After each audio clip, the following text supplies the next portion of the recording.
Hello friends, welcome to our channel physics में। इस lecture में पढ़ेंगे हम लोग पॉलीसेकेराइड। ठीक है, तो हम लोगों ने मोनोसेकेराइड एंड डाइसेकेराइड कार्बोहाइड्रेट को कंप्लीट किया था। अब इस लेक्चर में बात करेंगे हम लोग पॉलीसेकेराइड। तो आखिर में पॉलीसेकेराइड होता क्या है? ठीक है, पॉलीसेकेराइड को हम लोग क्या कर सकते हैं? पॉलीसेकेराइड को हम लोग हाइड्रोलिसिस कर सकते हैं बहुत सारे यूनिट्स में। ठीक है, जैसे कि मोनोसेकेराइड को हम लोग हाइड्रोलिसिस नहीं कर सकते थे किसी भी यूनिट में। ठीक है, ऑलिगोसेकेराइड को हम लोग हाइड्रोलिसिस कर सकते थे 2 से 9 यूनिट में। वैसे ही मतलब पॉलीसेकेराइड को क्या कर सकते हैं? पॉलीसेकेराइड को भी हम लोग हाइड्रोलिसिस कर सकते हैं किसमें? बहुत सारे यूनिट में। ठीक है, तो पॉलीसेकेराइड भाई क्या कर सकते हैं? इसको हम लोग हाइड्रोलिसिस कर सकते हैं। ठीक है, तो हाइड्रोलाइसिस इनटू मैन यूनिट मतलब हम लोग क्या कर सकते हैं भाई? पॉलीसेकेराइड को, ठीक है, पॉलीसेकेराइड का हाइड्रोलिसिस कर सकते हैं किसमें? बहुत सारे यूनिट्स में। ठीक है, तो पॉलीसेकेराइड क्या कर सकते हैं? Hydrolysis into many units. ठीक है, तो क्या कर सकते हैं भाई? इसका हम लोग हाइड्रोलिसिस कर सकते हैं किसमें? मैनी यूनिट्स में। ठीक है, तो बहुत सारे यूनिट में क्या कर सकते हैं? बहुत सारे यूनिट्स में हम लोग क्या कर सकते हैं? जो हम लोग का क्या है, पॉलीसेकेराइड है, उसको हम लोग हाइड्रोलिसिस कर सकते हैं।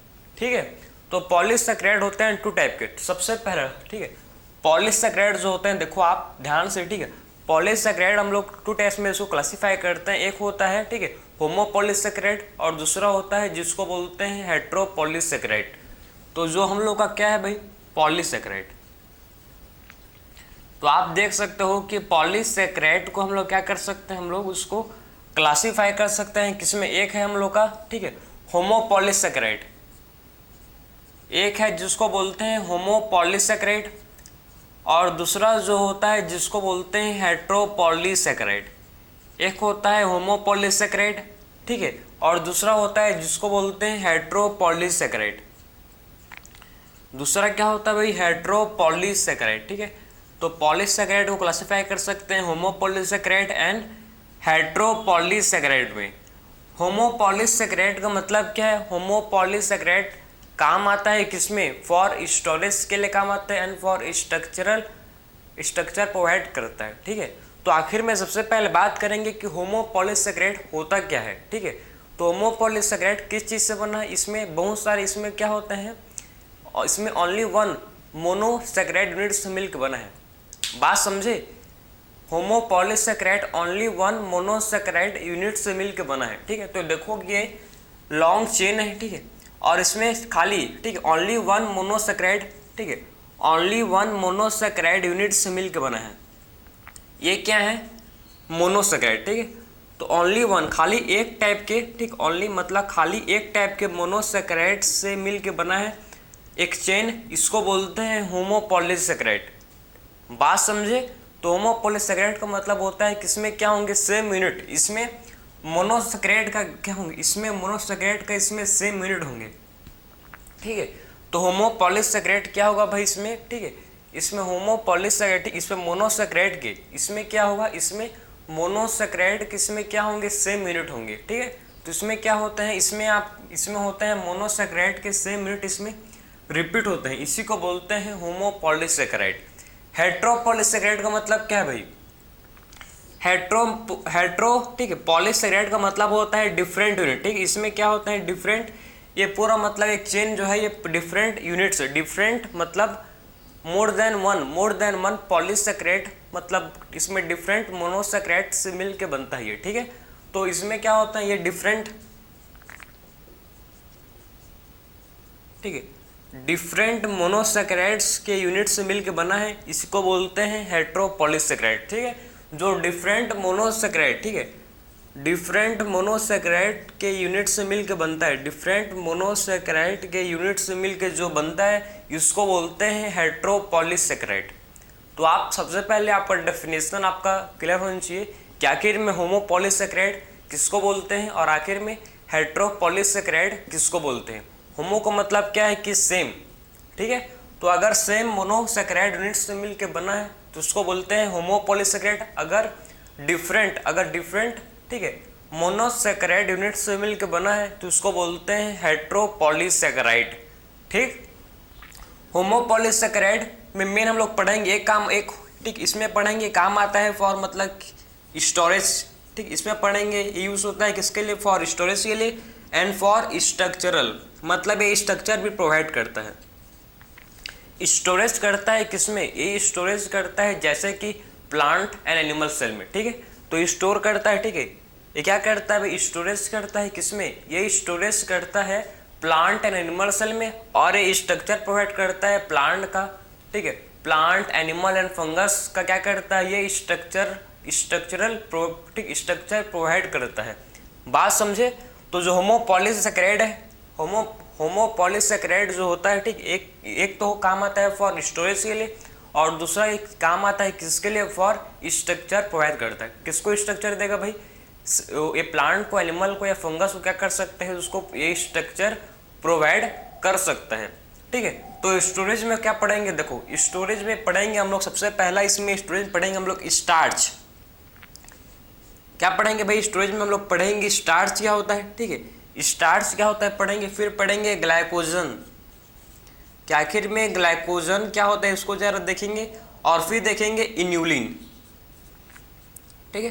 तो स्टार्च, ग्लाइकोजन और इन्यूलिन पढ़ेंगे किसमें हम लोग, स्टोरेज में, ठीक है, कि आखिर में कैसे ये स्टोरेज में काम आता है, होमोपॉलीसैकेराइड, ठीक है। तो होमोपॉलीसैकेराइड आखिर स्टोरेज में कैसे काम आता है उसको हम लोग पढ़ेंगे। इसमें 3 चीज़ पढ़ेंगे, स्टार्च के बारे में पढ़ेंगे, ग्लाइकोजन के बारे में पढ़ेंगे और इन्यूलिन के बारे में पढ़ेंगे स्टोरेज में। फिर हम लोग स्ट्रक्चरल में क्या पढ़ेंगे भाई, फिर हम लोग स्ट्रक्चर में पढ़ेंगे हम लोग सेलुलोज क्या होता है, ठीक है, सेलुलोज क्या होता है इसको देखेंगे, कि आखिर में सेलुलोज क्या होता है, हम लोग देखेंगे कैटिन, कि आखिर में कैटिन क्या होता है, और एक होता है डेक्स्ट्रिन, ठीक। आपके सिलेबस में डेक्स्ट्रिन नहीं दिया है, लेकिन आप इसको नोट कर सकते हो कि ये किस में आता है, यह आता है स्ट्रक्चरल में, ठीक है। तो स्ट्रक्चरल में पढ़ेंगे सबसे पहले हम लोग का है सेलुलोज, कैटिन एंड डेक्स्ट्रिन। सेलुलोज और कैटिन को डिटेल में स्टडी करेंगे। तो आप समझ गए ना कि होमोपॉलीसैकेराइड, ठीक है, होमोपॉलीसैकेराइड जो होता है ये सबसे पहले एक चीज़ काम आता है फॉर स्टोरेज के लिए, और दूसरा चीज़ किस में काम आता है, फॉर स्ट्रक्चर प्रोवाइड करता है। स्टोरेज में पढ़ेंगे स्टार्च, ग्लाइकोजन, इन्यूलिन, और स्ट्रक्चर में पढ़ेंगे सेलुलोज, ठीक है, कैटिन और क्या हम लोग का है डेक्स्ट्रिन। फिर क्या देखो इसका एग्जाम्पल, हेट्रोपॉलीसैकेराइड का जो एग्जाम्पल जो आपको याद रखना है, सबसे पहले एग्जाम्पल इसका है हाइल्यूरोनिक एसिड, ठीक है, हाइल्यूरोनिक एसिड आपको पता होना चाहिए, ठीक है। सेकेंड आपका एग्जाम्पल है पैक्टिन, हाई एल्यूरोनिक एसिड, सेकेंड क्या है पैक्टिन, और थर्ड क्या है हेमीसेलुलोज। 3 इसका आप कर सकते हो एग्जाम्पल को याद, तीनों एग्जाम्पल इंपॉर्टेंट है, ठीक है। सबसे पहले याद कर सकते हो कि इसमें आते हैं आपके हाइल्यूरोनिक, ठीक है, हाइल्यूरोनिक एसिड, सेकेंड इसमें आता है जिसको बोलते हैं पैक्टिन, और थर्ड आता है जिसको हम लोग बोलते हैं हेमीसेलुलोज, ठीक है। तो हाइल्यूरोनिक एसिड, पैक्टिन, और इसमें और क्या आता है जिसको बोलते हैं हेमीसेलुलोज, किसमें आते हैं भाई, ये आते हैं हेट्रोपॉलीसैकेराइड में, ठीक है। तो हेट्रोपॉलीसैकेराइड में आता है हाइल्यूरोनिक एसिड, पैक्टिन, और इसमें और क्या आता है जिसको बोलते हैं हेमीसेलुलोज, ठीक है। तो हाइल्यूरोनिक एसिड, पैक्टिन, और इसमें और क्या आता है भाई जिसको बोलते हैं हेमीसेलुलोज, ठीक है। अब 1 बाय 1 स्टार्ट करते हैं हम लोग किससे भाई, होमोपॉलीसैकेराइड। सबसे पहले स्टार्ट करते हैं किससे, स्टार्च से, ठीक है। तो इसको आप डिटेल में अच्छा से नोट कर सकते हो, बहुत ही ज़्यादा क्या है आपके लिए ये इंपॉर्टेंट है, ठीक है। तो बहुत ही ज़्यादा क्या है भाई ये इंपॉर्टेंट है। तो इसको जरा शुरू करते हैं स्टार्च। तो होमोपॉलीसैकेराइड से स्टार्ट करते हैं। सबसे पहले हम लोग स्ट्रक्चर को जो पढ़ेंगे स्टोरेज के लिए काम आता है किसमें, होमोपॉलीसैकेराइड में, ठीक है, जो कि है स्टार्च। तो स्टार्च स्टडी करते हैं, चलो।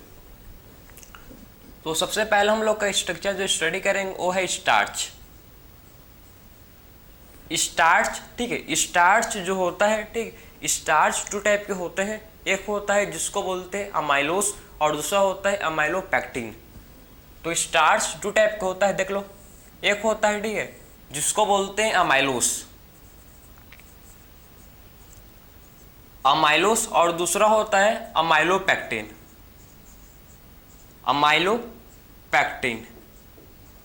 ठीक है, बात समझे।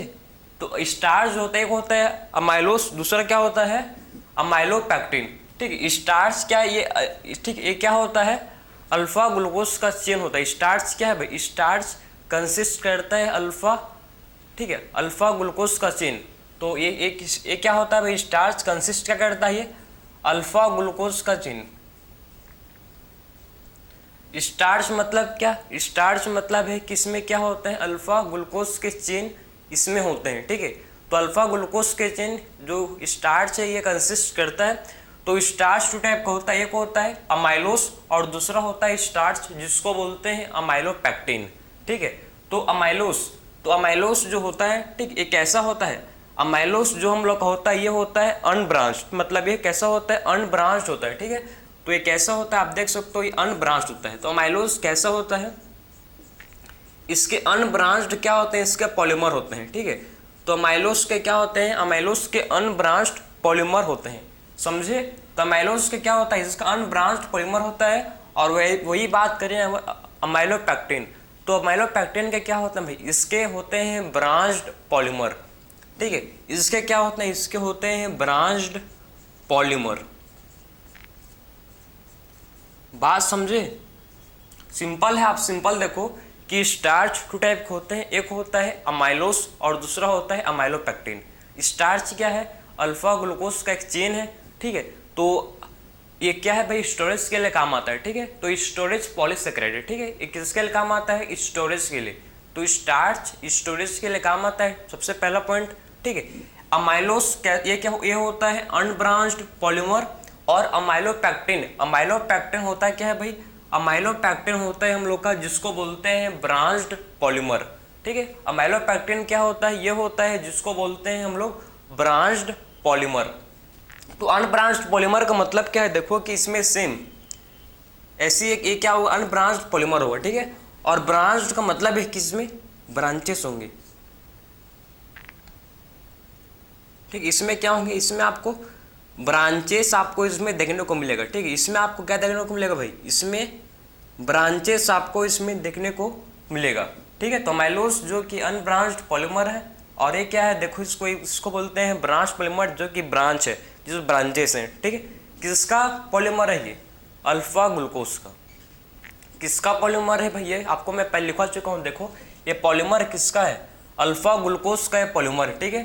तो किसका पॉलीमर है, ये अल्फा ग्लूकोज का पॉलीमर है। और इसमें होता है 10 to 50% इसमें क्या होता है, स्टार्च होता है, ठीक है। इसमें क्या होता है 10 से 15%, या बोल सकते हैं 15 to 20%, ठीक है। तो इसमें 10 to 15%, या बोल सकते हो इसको आप 15 से 20% इसमें होता है स्टार्च, ठीक। इसमें क्या होता है 15 से 20% इसमें होता है स्टार्च। और इसमें जो स्टार्च होता है, ठीक, अमाइलोपेक्टिन इसमें 85% क्या होता है, इसमें स्टार्च होता है, ठीक है। तो अमाइलोपेक्टिन में क्या होता है 85% इसमें क्या होता है, स्टार्च होता है, ठीक है। तो अमाइलोपेक्टिन में 85% क्या होता है भाई, इसमें 85% स्टार्च होता है, क्लियर। तो ये था हम लोग का स्टार्च जो होता है, ठीक है। स्टार्च क्या करता है, स्टार्च फॉर्म करता है, ठीक है। ये फॉर्म क्या करता है, हेलिकल स्ट्रक्चर। तो स्टार्च क्या कंटेन कर सकता है, ये कंटेन करता है हेलिकल स्ट्रक्चर, ठीक है। तो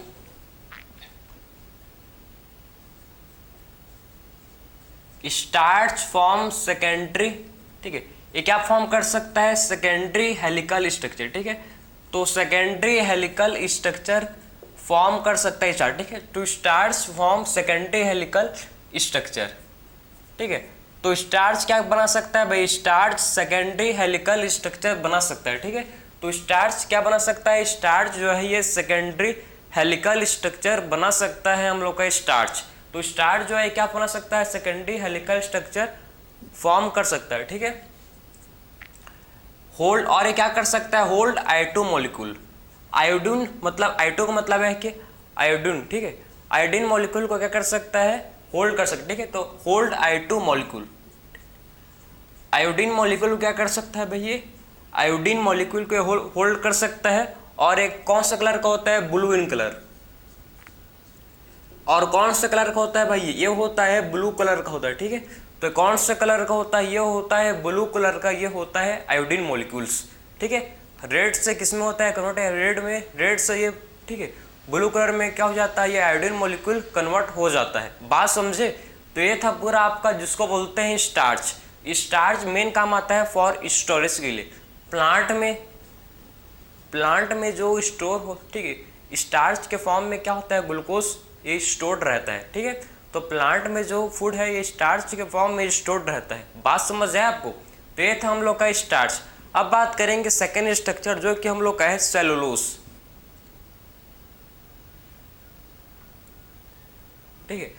अब बात करेंगे हम लोग, देखो, ठीक है, नेक्स्ट स्टोरेज जो है ग्लाइकोजन।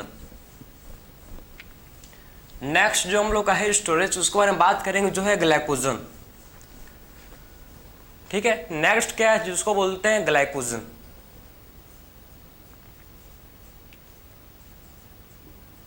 ग्लाइकोजन को बोलते हैं एनिमल स्टार्च, ठीक है। क्या बोलते हैं ग्लाइकोजन को? बोलते क्या है भाई इसको? ग्लाइकोजन को बोलते हैं एनिमल स्टार्च, ठीक है। तो ग्लाइकोजन क्या होता है? ग्लाइकोजन को बोलते हैं क्या भाई? ग्लाइकोजन को बोलते हैं हम लोग एनिमल स्टार्च, ठीक। इसको क्या बोलते हैं? Animal starch. कहाँ होता है? प्रेजेंट। ये होता है प्रेजेंट इन लीवर में होता है, ठीक है, लीवर में होता है प्रेजेंट, मसल में होता है प्रेजेंट, ठीक है, और ब्रेन में होता है प्रेजेंट। तो कहाँ कहाँ पर होता है प्रेजेंट? आप देख सकते हो इसको। ये होता है प्रेजेंट किसमें? ये होता है ग्लाइकोजन प्रेजेंट, लीवर में होगा प्रेजेंट, ठीक है, मसल में होता है प्रेजेंट, और ब्रेन में क्या होता है? ये होता है प्रेजेंट। बात समझे? तो ये कहाँ पर होगा प्रेजेंट? ये होगा लीवर पर, मसल में, और ब्रेन में क्या होगा? ये होगा प्रेजेंट, ठीक है। और इसका जो स्ट्रक्चर है किससे सिमिलर है? ये किससे सिमिलर होता है? सिमिलर होता है किससे भाई? ये होता है सिमिलर अमाइलोपेक्टिन से, ठीक, सिमिलर टू अमाइलोपेक्टिन, ठीक है। इसका जो स्ट्रक्चर होता है वो किससे होता है? सिमिलर अमाइलोपेक्टिन से। क्या होता है? अमाइलोपेक्टिन से इसका स्ट्रक्चर जो है ये सिमिलर होता है, ठीक है। तो इसका स्ट्रक्चर अमाइलोपेक्टिन से क्या होता है? इसका स्ट्रक्चर अमाइलोपेक्टिन से सिमिलर होता है, ठीक है। तो ग्लाइकोजन का जो स्ट्रक्चर है कैसे होता है? इसका स्ट्रक्चर अमाइलोपेक्टिन से कैसे होता है? सिमिलर होता है। तो ये था हम लोग का ग्लाइकोजन। ग्लाइकोजन क्या होता है? Animal starch. कहाँ होता है? प्रेजेंट लीवर में, मसल में, ब्रेन में होता है प्रेजेंट। और इसका जो स्ट्रक्चर है किससे होता है सिमिलर? इसका स्ट्रक्चर अमाइलोपेक्टिन से सिमिलर होता है, ठीक है।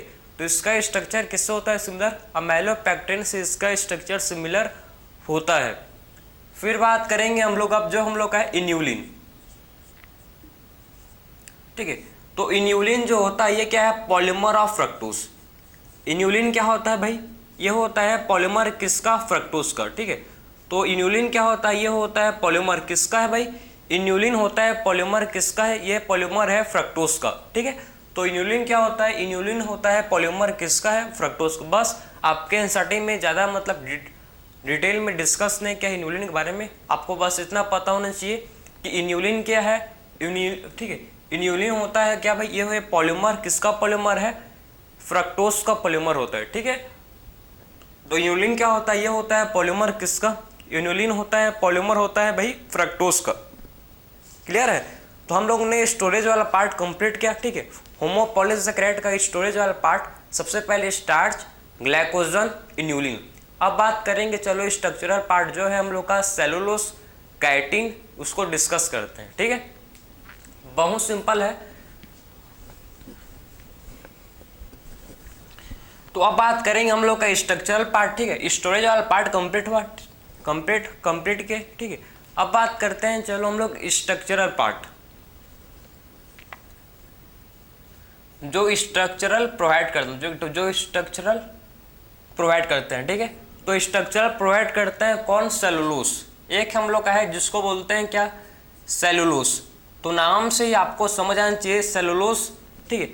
सेलुलोज क्या है? सर प्लांट में जो सेल वॉल होता है प्रेजेंट उसको बोलते हैं सेलुलोज। प्लांट का जो सेल वॉल होता है किसका होता है? सेलुलोज का होता है, ठीक है। तो प्लांट में होता है प्रेजेंट, प्लांट का जो सेल वॉल किससे बन रहा है? सेलुलोज से, ठीक है। जो प्लांट का क्या होता है? प्लांट का जो सेल वॉल होता है, ठीक है, प्लांट का जो सेल वॉल होता है वो किससे बना हुआ रहता है भाई? सेलुलोज से बना हुआ रहता है, ठीक है। तो सेलुलोज क्या है? प्लांट में जो सेल वॉल होता है वो किसका होता है? सेलुलोज का। ये होमोपॉलीमर होते हैं। ये क्या होते हैं भाई? ये होते हैं होमोपॉलीमर, ठीक है। तो सेलुलोज क्या होता है? ये होता है होमोपॉलीमर होता है, ठीक है। सेलुलोज क्या होता है, होमोपॉलीमर होता है, और ये स्ट्रेट चेन होता है किसका, बीटा ग्लूकोज का। ठीक है, तो होमोपॉलीमर है किसका, ऑफ बीटा ग्लूकोज। तो बीटा ग्लूकोज का क्या है भाई, ये होमोपॉलीमर होता है। ठीक है, स्ट्रेट चेन का स्ट्रक्चर होता है। ठीक है, तो सेलुलोज प्लांट का सेल वॉल में होता है प्रेजेंट। ठीक है, होमोपॉलीमर है किसका भाई, बीटा ग्लूकोज का। ये क्या है, होमोपॉलीमर है किसका है, ये होमोपॉलीमर है बीटा ग्लूकोज का। बात समझ आ रहा है आपको कि सेलुलोज जो है प्लांट का जो सेल वॉल में होता है प्रेजेंट। ठीक है, होमोपॉलीमर होता है, और क्या होता है ये सेलुलोज, ये होता है होमोपॉलीमर किसका है, बीटा ग्लूकोज का। ठीक है, तो होमोपॉलीमर होता है किसका भाई, ये होता है होमोपॉलीमर बीटा ग्लूकोज का। ठीक है, तो ये क्या होता है, ये होता है होमोपॉलीमर किसका है, बीटा ग्लूकोज का। ये होता है हम लोग का सेलुलोज। बात समझे। ठीक है, और ठीक है, ये क्या कंटेन नहीं करता है, हेलिक्स नहीं कंटेन करता। ठीक है, तो do not contain helix, do not contain, क्या कंटेन नहीं करता भाई, इसके पास सेकेंडरी हेलिकल स्ट्रक्चर नहीं होता। ठीक, इसके पास क्या नहीं होता, इसके पास सेकेंडरी हेलिकल स्ट्रक्चर प्रेजेंट नहीं होता। ठीक है, do not contain secondary helical structure. ठीक है, तो इसके पास सेकेंडरी हेलिकल स्ट्रक्चर नहीं होता। ठीक है, तो अगर इसके पास सेकेंडरी हेलिकल स्ट्रक्चर नहीं होगा तो ये डू नॉट होल्ड एटो, मतलब ये एटो को होल्ड नहीं कर सकता। ठीक है, तो नॉट होल्ड, ठीक है, I2 मॉलिक्यूल को ये होल्ड नहीं कर सकता। ठीक है, तो I2 मॉलिक्यूल को क्या नहीं कर सकता भैया, I2 मॉलिक्यूल को ये होल्ड नहीं कर सकता। बात समझे, तो I2, ठीक है, I2 मॉलिक्यूल को क्या कर नहीं सकता, I2 मॉलिक्यूल को ये होल्ड नहीं कर सकता है। ठीक है, तो I2 मॉलिक्यूल को ये क्या नहीं कर सकता भाई, उसको ये होल्ड नहीं कर सकता। ठीक, तो सेलुलोज जो होता है प्लांट का सेल वॉल में होता है प्रेजेंट। ठीक है, प्लांट के सेल वॉल में, प्लांट का सेल वॉल किसका होता है, प्लांट का जो सेल वॉल है ये सेलुलोज का बना हुआ रहता है। ठीक है, और ये क्या है भाई, हम लोग का सेलुलोज ये होमोपॉलीमर है। ठीक है, ये क्या है, ये है होमोपॉलीमर किसका, बीटा ग्लूकोज का। ठीक है, तो सेलुलोज क्या होता है, ये होमोपॉलीमर है किसका, ये होमोपॉलीमर है बीटा ग्लूकोज का। ठीक है, तो सेलुलोज क्या है, सेलुलोज से मतलब होमोपॉलीमर एक। ठीक है, ये क्या है भाई, होमोपॉलीमर किसका है, बीटा ग्लूकोज का, और ये कंटेन नहीं करता है सेकेंडरी हेलिकल स्ट्रक्चर। क्या कंटेन नहीं करता, ये सेकेंडरी हेलिकल स्ट्रक्चर ये कंटेन नहीं करता, और ये होल्ड नहीं करता है किसको, I2 मॉलिक्यूल को ये होल्ड नहीं करता। इसके पास ये क्या नहीं करता, I2 मॉलिक्यूल को होल्ड नहीं करता है। ठीक है, अब स्टार्ट करेंगे सेकेंड हम लोग स्ट्रक्चरल, जो है कैटिन। कैटिन जो है, ठीक है, ये फंगस के सेल वॉल में होता है प्रेजेंट। जो फंगस का सेल वॉल होता है, ठीक है, फंगस का जो सेल वॉल होता है वो किसका बना हुआ रहता है, कैटिन का। बात समझे, जो फंगस का सेल वॉल बना हुआ रहता है, ठीक है, फंगस का सेल वॉल किसका होता है, फंगस का सेल वॉल होता है कैटिन का। ठीक है, तो हम लोग लिख सकते हैं फंगस का जो सेल वॉल,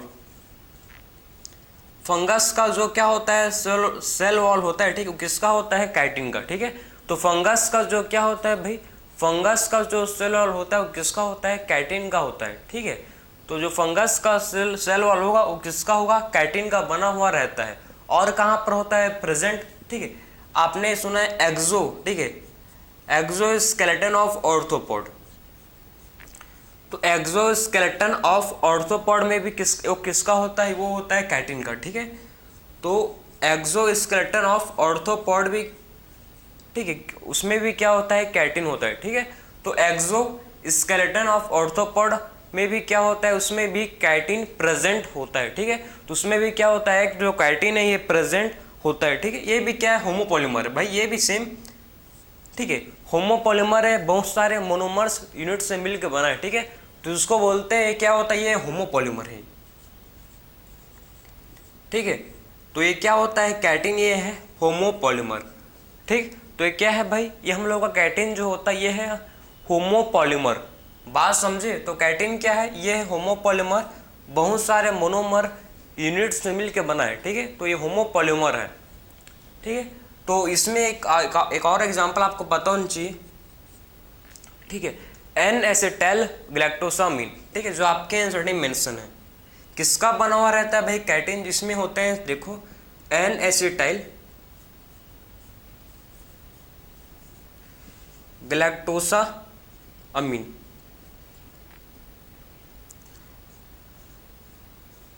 ठीक है। तो एन एसिटाइल गैलेक्टोसा अमीन, गैलेक्टोअमीन, ठीक है। तो एन एसिटाइल गैलेक्टोअमीन, बात समझे? तो ये क्या होता है? N acetyl galactosamine. तो हम लोग का जो कैटिन है, कैटिन फंगस का जो सेल वॉल होता है, फंगस का सेल वॉल किसका बना हुआ रहता है भाई? फंगस का सेल वॉल कैटिन का बना हुआ रहता है। ये होमोपॉलीमर है। ये क्या है भाई? होमोपॉलीमर है, बहुत सारे मोनोमर यूनिट से मिलकर बना है, ठीक है। तो ये होमोपॉलीमर है जो बहुत सारे मोनोमर यूनिट से मिलकर बना है, ठीक है। एक्सगो, ठीक है, एक्सो स्केलेटन ऑफ ऑर्थोपोड में होता है प्रेजेंट। कहाँ होता है प्रेजेंट? एक्सगो, ठीक है, एक्सो स्केलेटन ऑफ ऑर्थोपोड में होता है ये प्रेजेंट, ठीक है। और इसका एग्जांपल आप देख सकते हो एन एसिटाइल गैलेक्टोसामीन, ठीक है, एन एसिटाइल गैलेक्टोसामीन, इसका ये एग्जांपल है। बात समझ आया आपको? तो हम लोग ने देखो सबसे पहले हम लोग डिस्कस किया, ठीक है, आखिर में पॉलीसेकेराइड होता क्या है इसको हम लोग ने पढ़ा। फिर पॉलीसेकेराइड टू टाइप का होता है, एक होता है होमोपॉलीसेकेराइड, एक होता है हेट्रोपॉलीसेकेराइड। होमोपॉलीसेकेराइड का मतलब है कि ओनली सिंगल, ठीक, और उसमें क्या होता है? ओनली वन पॉलीसेकेराइड यूनिट से मिलकर बना है, उसको बोलते हैं होमोपॉलीसेकेराइड। हेट्रोपॉलीसेकेराइड का मतलब है कि उसमें, ठीक है, उसमें मतलब only one type of monosaccharide नहीं बना है वो। हेट्रोपॉलीसेकेराइड का मतलब है कि only one type of monosaccharide unit, monosaccharide नहीं है उसमें, उस more than one monosaccharide unit उसमें होते हैं, ठीक है। तो ये हो गया हम लोग के होमो एंड हेट्रोपॉलीसेकेराइड। फिर बात की होमोपॉलीसेकेराइड काम आता है किसके लिए? फॉर स्टोरेज के लिए, और फॉर किसके लिए? स्ट्रक्चर प्रोवाइड करता है। स्टोरेज में हम लोग पढ़ चुके हैं, सबसे पहले पढ़े हम लोग स्टार्च के बारे में, फिर पढ़े ग्लाइकोजन, और फिर पढ़े इन्यूलिन के बारे में, ठीक है। और फिर हम लोग ने स्ट्रक्चर के बारे में पढ़ा। स्ट्रक्चर के बारे में क्या पढ़ा? स्ट्रक्चर के बारे में सबसे पहले हम लोग डिस्कस किया कि आखिर में सेलुलोज, ठीक है, और फिर पढ़े कैटिन के बारे में, ठीक है। तो जो भी आपके देखो, जो भी आपके एनसीईआरटी में मेंशन है, हर चीज़ को मैं प्रॉपर एक्सप्लेन किया हूँ, ठीक है। तो जो भी चीज़ आपके जो एनसीईआरटी में है, हर चीज़ को मैंने वन बाय वन करके आपको प्रॉपर एक्सप्लेन किया। कोई भी चीज़ आपके आउट ऑफ सिलेबस थे जो आपके एनसीईआरटी में है, उसी को मैंने, ठीक है, आपको समझाया। क्लियर? सो मिलते हैं अब नेक्स्ट लेक्चर में। राधे राधे।